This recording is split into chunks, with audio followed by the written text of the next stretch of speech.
In today's video, I'm going to teach you how to fix files not sending on WhatsApp Web after the latest update.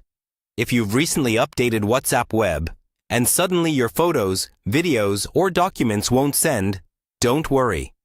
In this walkthrough, I'll guide you step by step through the most common fixes, explained in a clear and simple way, so you can get back to sharing files without any hassle. First, start by checking your internet connection on the computer you're using for WhatsApp Web. Even if websites seem to load, a weak or unstable connection can cause file uploads to fail. Try opening a couple of other pages or running a quick speed test. If the connection is slow or keeps cutting out, restart your router or switch to a more stable network before trying again.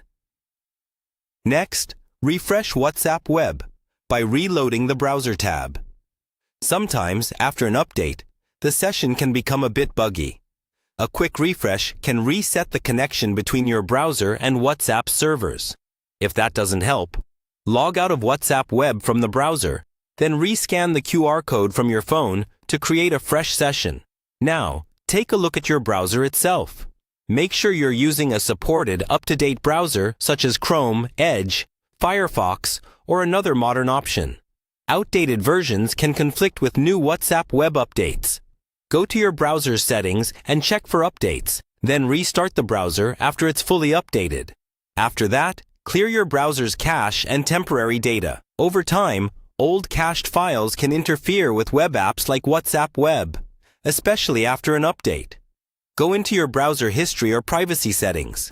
Clear cached images and files, then reopen WhatsApp Web and try sending a file again. It's also important to check for any browser extensions that might block scripts, downloads, or uploads. Ad blockers, privacy tools, or security extensions can sometimes stop files from sending. Temporarily disable these extensions, refresh WhatsApp Web, and test sending a file. If it works, re-enable extensions one by one to find the one causing the problem. Finally, confirm that the file you're sending meets WhatsApp's limits. Very large files or unsupported formats might fail silently. Try sending a smaller file as a test. If smaller files go through but larger ones don't, you may need to compress the file or split it into parts. Once you've worked through these steps, WhatsApp Web should be able to send files normally again. If the issue continues, it's likely a temporary bug with the latest update. So keep your browser and WhatsApp app updated and try again a bit later.